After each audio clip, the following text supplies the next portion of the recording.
So, good afternoon, everybody. Today, that is Friday, May 21st, 2021, and we are here for the class of Bachelor of Business Administration, fourth semester students. The subject is Human Resource Management, and the topic that we are going to discuss today is major concern of the government, right? तो in the context of industrial relation हम बात करेंगे major concern of the government की। ठीक है, तो यहाँ पे हम देखेंगे कि साहब गवर्नमेंट की मेजर कंसर्न्स क्या क्या है इंडस्ट्रियल रिलेशंस के कंटेक्स्ट में। ऑलराइट, तो इनको अब हम एक एक करके इनको पढ़ते हैं, एक एक करके समझते हैं और उसको एक एक करके डिस्कस करते हैं। तो पहली गवर्नमेंट की मेजर कंसर्न यहाँ क्या है? Enforcement of constitutional guarantees. ठीक है, एनफोर्समेंट ऑफ कॉन्स्टिट्यूशनल गारंटी से यहाँ क्या मतलब है? देखिए, भारत में जो कायदा कानून चलता है वो किससे चलता है? भारत का कायदा कानून चलता है भारत के संविधान से। ठीक है, भारत का एक कॉन्स्टिट्यूशन है, उसी कॉन्स्टिट्यूशन के तहत भारत में कायदा कानून चलता है।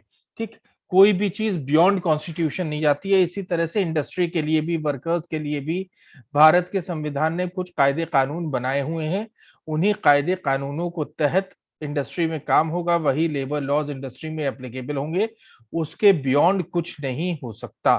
ठीक है, कोई अपने मनमाने कायदे कानून नहीं चला सकता। कायदा कानून वही चलेगा जो भारत की सरकार ने बनाया है और उसको अपनी संसद से पास किया है। ठीक है, दूसरी है एप्लीकेशन ऑफ मिनिमम वेज। ये मैंने आपको कल भी बताया था कि मिनिमम वेज एक्ट है, उसके तहत ये डिटरमाइन किया गया है कि एक आदमी की मिनिमम वेज क्या होनी चाहिए और टाइम टू टाइम इस मिनिमम वेज को रिव्यू किया जाता है और इस मिनिमम वेज को रिवाइज किया जाता है। जैसे पहले मान लीजिए किसी समय में मिनिमम वेज एक आदमी की एक महीने के 50 रुपए रही होगी एक लेबर की। आज की तारीख में अगर लेबर सुबह से शाम तक काम करता है तो उसको आपको 500 रुपए देने पड़ते हैं। ठीक है, तो इस तरीके 500 रुपए डेली देने पड़ते हैं। उस वक्त 50 रुपए महीना के थे। ठीक है, वो सस्ते का जमाना था भाई। 50s की बात करें, आप 70s, अगर 70 अर्ली 70s की ही बात कर लें तो अर्ली 70s में आप जानते हैं सैलरीज कितनी होती थी? आज की तारीख में तो आपको लोगों की सैलरीज लाखों में दिखती हैं। उस वक्त तो सैलरीज हजारों में नहीं होती थी। इंजीनियर्स की सैलरी 250-300 रुपए महीना होती थी, मगर सस्ते का जमाना था, उस वक्त चीजें सस्ती थी। 15 रुपए का किलो देसी घी था, 1000 रुपए तोला सोना था। ठीक है, इस तरह से तो चीजें थी उस वक्त। तो उसी हिसाब से मिनिमम वेजेस बढ़ती रहती हैं विद दी इन्फ्लेशन। जैसे जैसे इन्फ्लेशन बढ़ता है उसी हिसाब से मिनिमम वेजेस को भी टाइम टू टाइम रिवाइज किया जाता है और उनमें उनको बढ़ाया जाता रहता है टाइम टू टाइम रिव्यू करने की वजह से। तो इसलिए यहाँ पे एप्लीकेशन ऑफ मिनिमम वेज भी एक इम्पॉर्टेंट सिद्धांत है कि वर्कर्स को कम से कम मिनिमम वेजेस देनी ही चाहिए, देनी ही पड़ेंगी आपको, अगर आप कोई ऑर्गेनाइजेशन या कोई इंडस्ट्रियल स्टैब्लिशमेंट चला रहे हैं तो। ठीक है, नेक्स्ट, ये मिनिमम वेज दिया जा रहा है या नहीं दिया जा रहा है, ये गवर्नमेंट की मेजर कंसर्न है। ये सारी गवर्नमेंट की मेजर कंसर्न है कि आपकी ऑर्गेनाइजेशन में लोगों को मिनिमम वेज दिया जा रहा है या नहीं दिया जा रहा है। नहीं दिया जा रहा है तो आपके विरुद्ध कार्यवाही की जा सकती है। ठीक है, नेक्स्ट है मशीनरी फॉर डिस्प्यूट सेटलमेंट। भाई देखिए, ऑर्गेनाइजेशन है, ऑर्गेनाइजेशन में काम हो रहा है और उस काम की वजह से आपस में कई कई बार ना इत्तफाकियां भी हो जाती हैं, कई कई बार नाराजगियां भी हो जाती हैं, कई कई बार लड़ाइयां भी हो जाती हैं। इन चीजों से निपटने के लिए आप बार बार कोर्ट तो जा नहीं सकते। तो डिस्प्यूट सेटलमेंट मशीनरी बना रखी है सरकार ने कायदे कानून के तहत। ठीक है, और ये डिस्प्यूट सेटलमेंट मशीनरी जो है, इसके कायदे कानून है बाकायदा, उसके तहत डिस्प्यूट सेटलमेंट मशीनरी बनती है। कई कमेटियां हैं, उनमें अगर कोई आपको कोई किसी भी किस्म का कोई ग्रीवेंस है, कोई डिस्प्यूट है, तो उनमें जाके आप कंप्लेन कर सकते हैं। वो मैटर को इन्वेस्टिगेट करेंगी और उस मैटर को सॉल्व करेंगी। कानून के तहत सरकार ने जो कानून बनाया इंडस्ट्रियल डिस्प्यूट एक्ट के तहत, उसके तहत ये डिस्प्यूट सेटलमेंट मशीनरी बनाई है सरकार ने। हर ऑर्गेनाइजेशन में ये सिस्टम होना मैंडेटरी है, जरूरी है, और बिना इसके किसी भी किस्म, बिना इसके कोई भी ऑर्गेनाइजेशन अपना काम, अपना फंक्शन नहीं कर सकती। ठीक है, नेक्स्ट है प्रोवाइड एन अपील सिस्टम। ठीक है, ठीक है, मशीनरी ऑफ डिस्प्यूट सेटलमेंट होती है, ये एक appeal system as a worker देती है, और इस अपील सिस्टम के तहत आपको अगर कोई भी प्रॉब्लम हो तो आप इसमें अपील कर सकते हो, अपील कर सकते हो कि जब भी आपको कोई प्रॉब्लम होती है। ठीक है, फर्दर आ जाते हैं यूनियन कंसर्न। ये तो हो गई गवर्नमेंट की कंसर्न के इंडस्ट्रियल रिलेशन में गवर्नमेंट किन चीजों को लेके बहुत ज्यादा कंसर्न रहती है, गवर्नमेंट की कंसर्न क्या होती है। दूसरी चीज होती है यूनियन कंसर्न। अब यूनियन कंसर्न क्या है? सबसे पहली यूनियन की कंसर्न ये होती है कि मैनेजमेंट की मिलिटेंसी को रोका जाए। मैनेजमेंट की मिलिटेंसी मतलब कि मैनेजमेंट जो वर्कर्स पे जुल्म कर रही है उस जुल्म को रोका जाए, मैनेजमेंट वर्कर्स पे जुल्म ना कर पाए। मैनेजमेंट के पास पैसा है, पैसे से सारी ताकत पैसे से ही आती है, तो पैसे की ताकत के बेसिस पे मैनेजमेंट वर्कर्स पे जुल्म न कर पाए, ये यूनियन की पहली कंसर्न होती है, पहली चिंता होती है। उधर मेरा फोन और ब्लूटूथ है, जरा उठा। ठीक है, दूसरी चीज protection of economic interest. Workers के इकोनॉमिक इंटरेस्ट की सुरक्षा करना, वर्कर्स के आर्थिक इंटरेस्ट की सुरक्षा करना, ये यूनियन की दूसरी मेजर कंसर्न होती है। ठीक है, सबसे पहली होती है जो है आप जो आपके एम्प्लॉय, जो आपके ओनर्स हैं, जो मैनेजमेंट है, उसकी मिलिटेंसी को रोकना, उसके जुल्म ज्यादती को रोकना।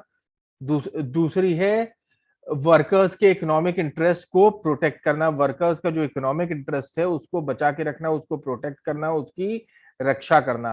तीसरी चीज है मेंबरशिप एंड रिसोर्सेज। ठीक है, यूनियन की मेंबरशिप को ज्यादा से ज्यादा वर्कर्स को अपना मेंबर बनाना और उनसे चंदा लेना, ताकि रिसोर्सेज आपके पास हो, पैसा हो, ताकि आप यूनियन के काम को अच्छी तरीके से चला सको। ठीक है, नेक्स्ट है multiple unionism, inter union rivalry, इसको रोकना। मल्टीपल यूनियनिज्म मतलब कई कई बार ऐसा होता है एक फैक्ट्री में दो तीन चार भी यूनियंस होती हैं। अगर यूनियन ज्यादा होंगी तो आपकी ताकत बढ़ जाएगी, तो आपको कोशिश ये करनी है कि कम से कम यूनियन हो, जितना हो सके एक यूनियन हो, एक नहीं है तो हद से हद दो हो जाए। जरूरत से ज्यादा यूनियंस होंगी तो यूनियन का कोई मतलब ही नहीं रह जाएगा।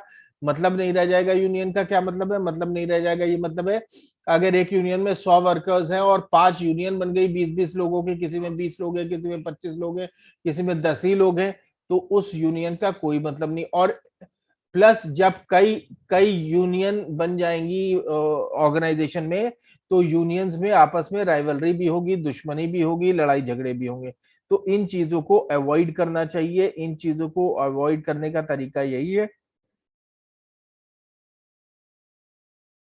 कि ऑर्गेनाइजेशन में एक ही यूनियन रहे या कम से कम यूनियन रहे, ताकि आपकी ताकत बनी रहे और यूनियंस में राइवलरी, लड़ाई झगड़े ना हो। ठीक है, नेक्स्ट है सपोर्ट एंड आइडियोलॉजी। ठीक है, आपकी यूनियन के पास लोगों का सपोर्ट होना चाहिए और लोग आपकी बताई, आपकी जिस आइडियोलॉजी पे आप चल रहे हैं, जिस विचारधारा पे आप चल रहे हैं, लोग भी उसी विचारधारा पे, उसी आइडियोलॉजी पे चले। ठीक है, नेक्स्ट है अब आपकी मैनेजमेंट कंसर्न। मैनेजमेंट की क्या कंसर्न होती है? गवर्नमेंट की कंसर्न हमने देख ली, यूनियन की कंसर्न क्या होती है वो हमने देख लिया, मैनेजमेंट की कंसर्न देखते हैं क्या होता है।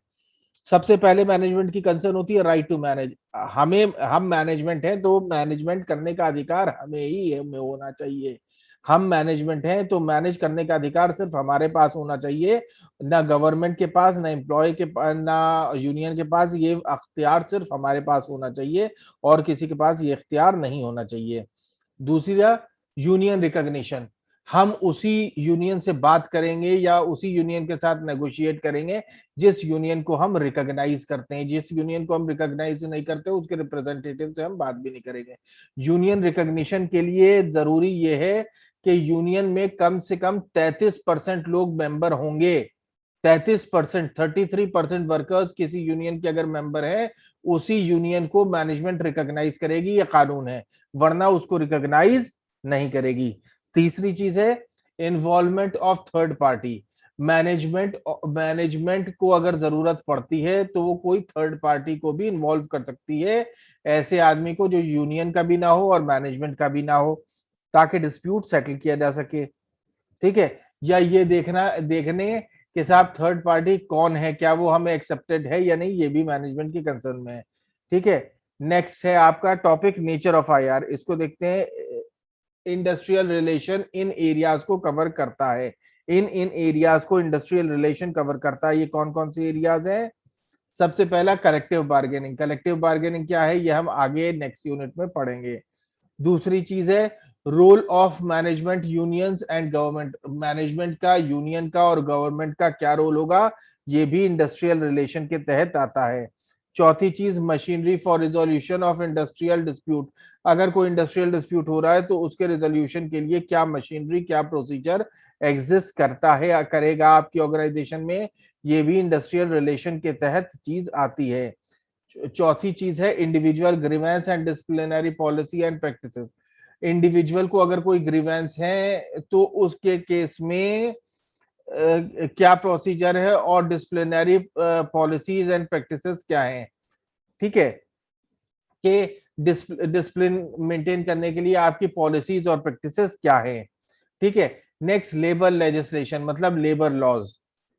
नेक्स्ट आपका इंडस्ट्रियल रिलेशंस ट्रेनिंग, आईआर की ट्रेनिंग भी दी जानी चाहिए मैनेजमेंट को भी, वर्कर्स को भी, ताकि प्रॉपर इंडस्ट्रियल रिलेशन को दोनों के बीच में मेंटेन किया जा सके। ठीक है, नेक्स्ट आ जाते हैं scope of IR, industrial relation का क्या स्कोप है।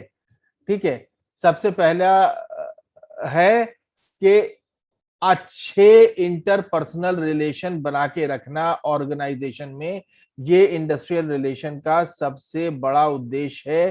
तो इंडस्ट्रियल रिलेशन का यहाँ अच्छे रिलेशन बना के रखने में मैनेजमेंट और ऑर्गेनाइजेशन, मैनेजमेंट और वर्कर्स के बीच में अच्छे रिलेशन एस्टैब्लिश करने का मेन रोल जो प्ले करता है वो इंडस्ट्रियल रिलेशन करता है। वर्कर्स और मैनेजमेंट में अच्छे रिलेशन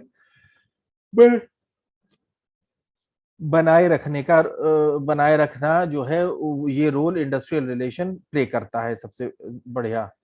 ठीक है, next making a mutual link between the management and the workers, management और वर्कर्स के बीच में एक लिंक स्थापित करके रखता है कौन, इंडस्ट्रियल रिलेशन, ताकि उनके बीच में कम्युनिकेशन गैप ना हो, कोई कंफ्यूजन ना हो और उस कंफ्यूजन की वजह से कोई प्रॉब्लम ना हो। ठीक है, मैन पावर डेवलपमेंट को भी इंश्योर करना आपका इंडस्ट्रियल रिलेशन की जिम्मेदारी है। मैन पावर डेवलपमेंट मतलब जो लोग आपकी ऑर्गेनाइजेशन में आ गए वो डेवलप करें, डेवलप कैसे करें, आप उनको ट्रेनिंग प्रोग्राम्स कराओगे, डेवलपमेंट प्रोग्राम्स कराओगे, ओरिएंटेशन प्रोग्राम्स कराओगे, वर्कशॉप्स कराओगे, ताकि वो नए स्किल एक्वायर करें और इम्प्रूव करें। ठीक है, next creating a mutual affection respect and regard, आपस में ऑर्गेनाइजेशन में लोगों के बीच म्यूचुअल अफेक्शन, एक दूसरे के प्रति सहानुभूति, एक दूसरे के प्रति इज्जत, एक दूसरे के प्रति रिगार्ड होना चाहिए, ये भी इंडस्ट्रियल रिलेशन के स्कोप के तहत आता है। Establishing a good and peaceful industrial climate, industry में एक पीसफुल इंडस्ट्रियल क्लाइमेट बना के रखना, ये भी इंडस्ट्रियल रिलेशन के स्कोप के तहत आता है। क्योंकि इंडस्ट्री में अगर पीसफुल क्लाइमेट बना नहीं रहेगा तो क्या होगा, तो कभी harmonious relationship in between the management and workers create नहीं हो पाएगी। नेक्स्ट है development of industrial democracy, industrial democracy का होना बहुत ज्यादा जरूरी है और इंडस्ट्रियल डेमोक्रेसी जब ही एग्जिस्ट कर सकती है जब एक गुड इंडस्ट्रियल रिलेशन एग्जिस्ट करे। ठीक है, next maximising social welfare, social welfare को मैक्सिमाइज करना भी इंडस्ट्रियल रिलेशन के स्कोप के तहत आता है। क्योंकि हर ऑर्गेनाइजेशन की रेस्पॉन्सिबिलिटी सिर्फ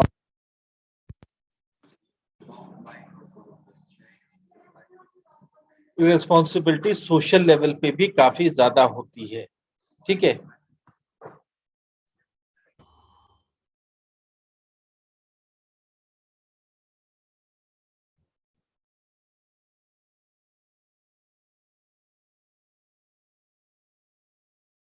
नाउ इंडस्ट्रियल रिलेशंस कई फैक्टर्स से इन्फ्लुएंस होते हैं, इंस्टीट्यूशनल फैक्टर्स, इकोनॉमिकल फैक्टर्स और technological factors. Institutional factor, economic factor और टेक्नोलॉजिकल फैक्टर्स, ये सारे फैक्टर्स इंडस्ट्रियल रिलेशन पे डीप इन्फ्लुएंस डालते हैं। पहले की बात करें अगर इंस्टीट्यूशनल फैक्टर्स, ये फैक्टर्स इंक्लूड करते हैं government policies, labour legislation, voluntary codes, collective grievances, employ codes, employers federations, social institutions like community, caste, joint family, creed, system of beliefs, attitude of workers, system of power, status etcetera, ये सारे factors आपके institutional factors के तहत आते हैं और ये directly industrial relation को इन्फ्लुएंस करते हैं। ठीक है, major factors influencing industrial relations and industrial disputes. ठीक है, फर्दर आ जाते हैं नेक्स्ट स्लाइड पे। दूसरा फैक्टर है जो वो इकोनॉमिक फैक्टर्स है। इसमें क्या आता है, इकोनॉमिक फैक्टर्स इंक्लूड करते हैं, अरे यार ये आगे कैसे चला गया। ठीक है, इकोनॉमिक फैक्टर्स पे हमसे इकोनॉमिक फैक्टर्स की बात करेंगे।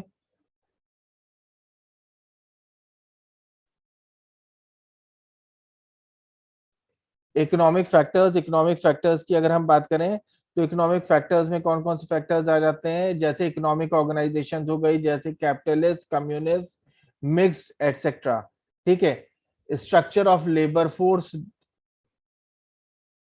मतलब demand for labour force and supply of labour force में कोई डिफरेंस है या नहीं, ये भी आपको देखना पड़ेगा, क्योंकि अगर सप्लाई कम है डिमांड ज्यादा है तो लेबर की कॉस्ट ज्यादा होगी, सप्लाई ज्यादा है डिमांड कम है तो लेबर की कॉस्ट कम होगी। ठीक है, तीसरे फैक्टर्स पे अगर हम आ जाए तो टेक्नोलॉजिकल फैक्टर्स होता है। टेक्नोलॉजिकल फैक्टर्स में क्या क्या आता है, जैसे machine mechanisation, automation, rationalisation, computerisation etcetera, ये सारी चीजें आपकी टेक्नोलॉजिकल फैक्टर्स में आती हैं जो डायरेक्टली आपके इंडस्ट्रियल रिलेशन को इन्फ्लुएंस करते हैं। ठीक है, approach to industrial relation, unitary approach, pluralistic approach, Marxist approach है, इंडस्ट्रियल रिलेशंस अप्रोच है। ठीक है, ये आप बुक से सप्लीमेंट कर लीजिएगा, इसको मैं इलेबोरेट नहीं कर रहा हूं। ठीक है, अब आईआर में क्या क्या पार्टीज होती हैं। आईआर में हम पहले देख चुके हैं, तीन पार्टीज होती हैं। ठीक है, सबसे पहली पार्टी होती है एम्प्लॉयज, फिर एम्प्लॉय एसोसिएशंस, फिर गवर्नमेंट, फिर एम्प्लॉयर और एम्प्लॉयर्स एसोसिएशन। ये 5 पार्टी होती हैं इंडस्ट्रियल रिलेशंस में।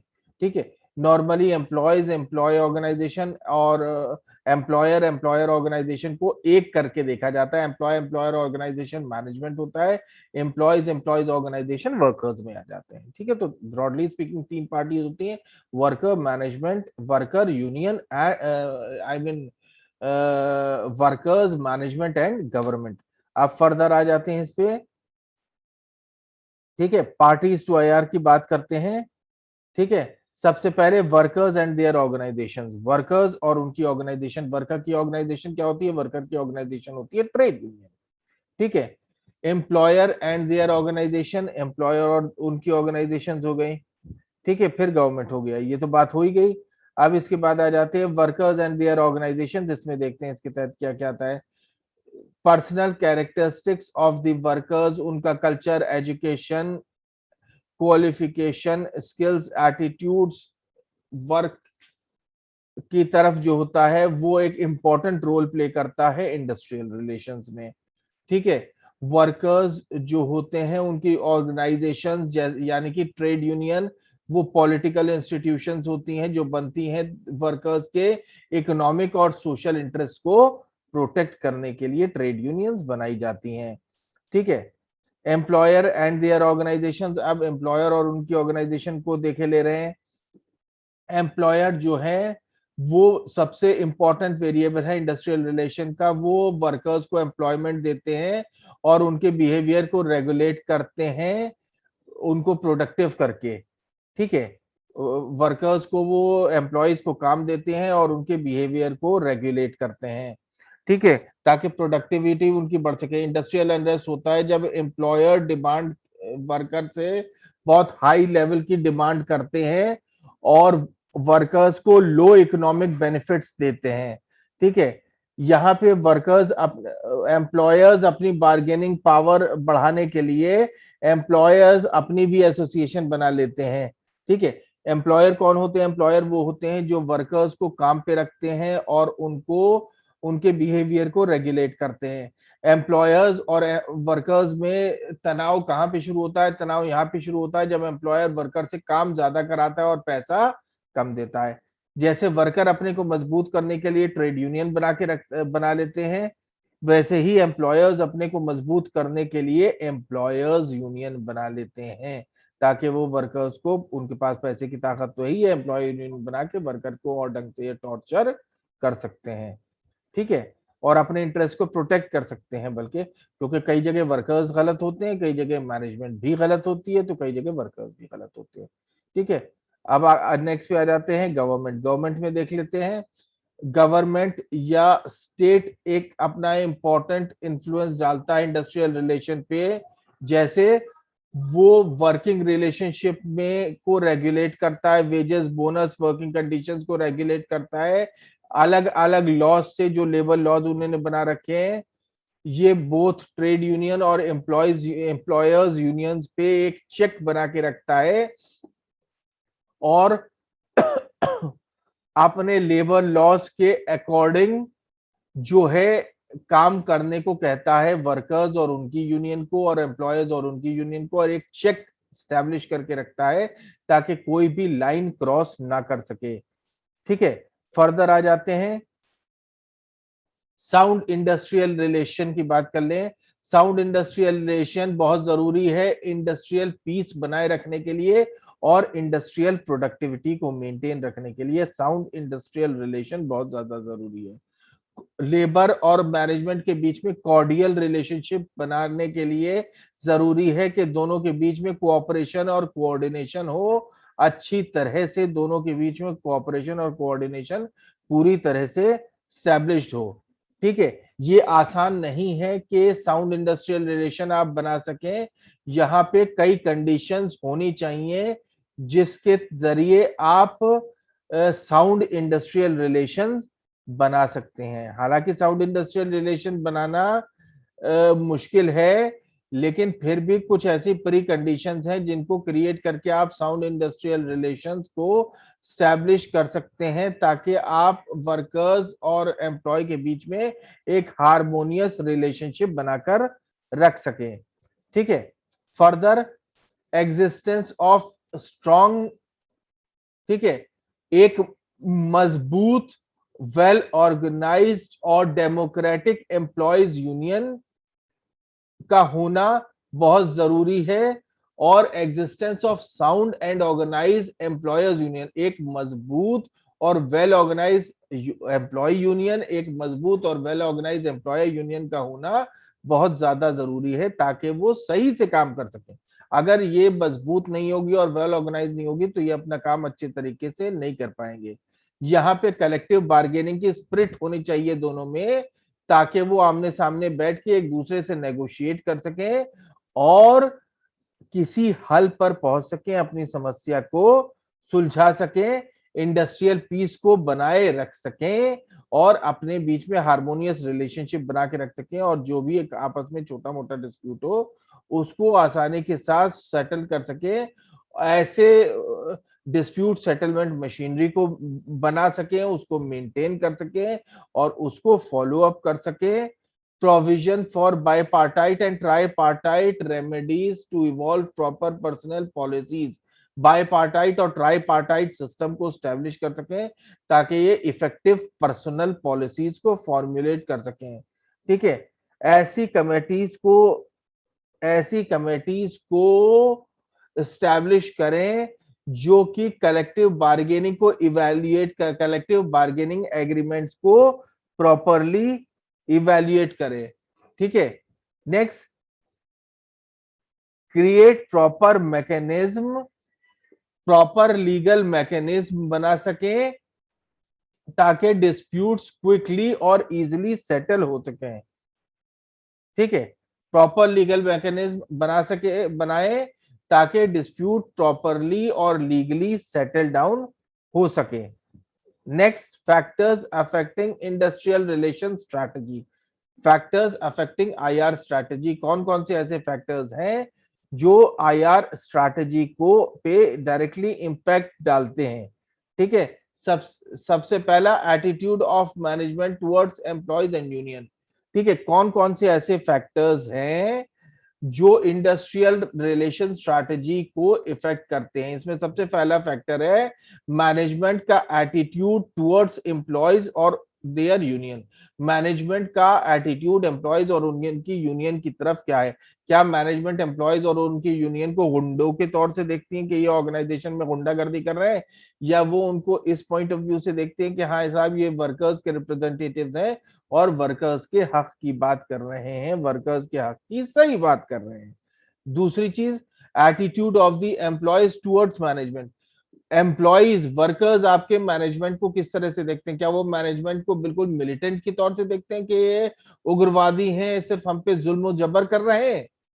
ठीक है, तो एक दूसरे का, मैनेजमेंट का एटीट्यूड एम्प्लॉय और उनकी यूनियन की तरफ, एम्प्लॉय का एटीट्यूड मैनेजमेंट और उनकी यूनियन की तरफ कैसा है? दोनों का एटीट्यूड अगर एक दूसरे की तरफ सही है तभी वो किसी एग्रीमेंट पे पहुंच पाएंगे, और दोनों का एटीट्यूड एक दूसरे की तरफ अगर सही नहीं है तो वो कभी भी किसी प्रॉपर सोल्यूशन पर नहीं पहुंच पाएंगे।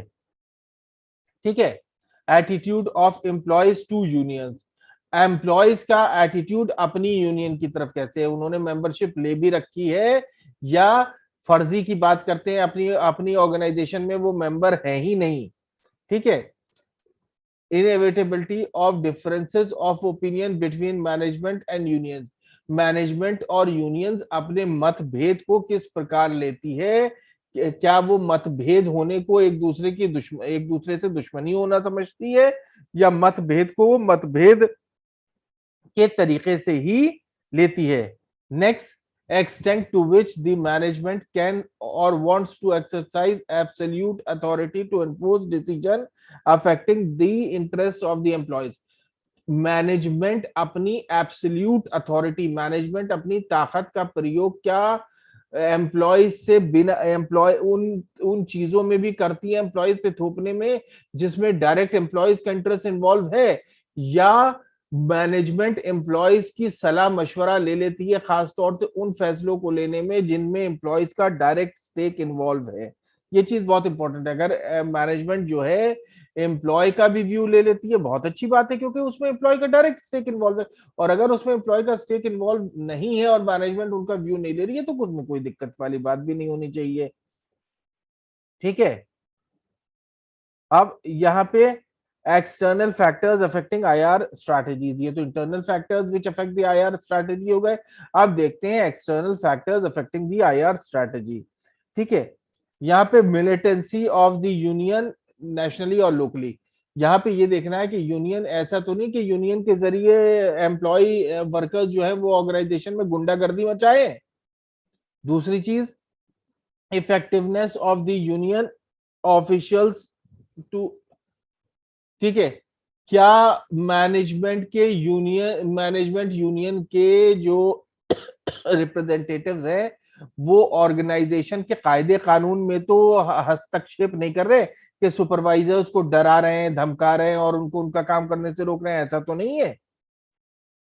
ठीक है, अथॉरिटी और इफेक्टिवनेस एम्प्लॉयर्स की, एम्प्लॉयर एसोसिएशन जो है मैनेजमेंट, अलग अलग ऑर्गेनाइजेशन की मिलकर जो एसोसिएशन बनाए हैं, क्या वो अपनी अथॉरिटी को सही से यूज कर रहे हैं? अपनी अथॉरिटी को मिस यूज थोड़ी कर रहे हैं, तो नहीं कर रहे हैं।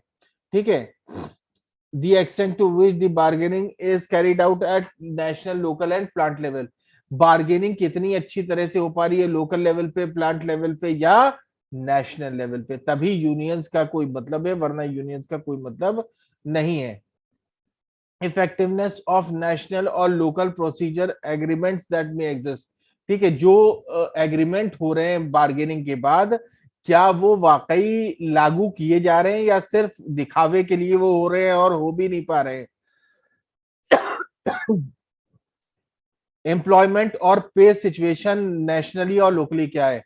एम्प्लॉयमेंट और पे सिचुएशन, क्या लोगों को एम्प्लॉयमेंट मिल रहा है, उनको तनख्वाहें दी जा रही हैं, या ये सारी चीजें कागज पे हैं, ये दोनों लोकली या इंटरनेशनली दोनों लेवल पे ये चीज देखी जाए, ये इफेक्ट करती है आईआर स्ट्रैटेजी को।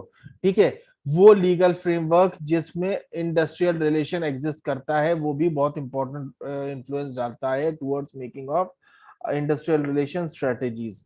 ठीक है, अब यहाँ पे कुछ की टर्म्स की बात हो गई। ठीक है, ये की टर्म्स को तो ना भी देखें, ये तो ऑलरेडी हम लोग कर चुके हैं। ठीक है, फर्दर आ जाते हैं, डिस्प्यूट रिजोल्यूशन मशीनरी की बात करते हैं।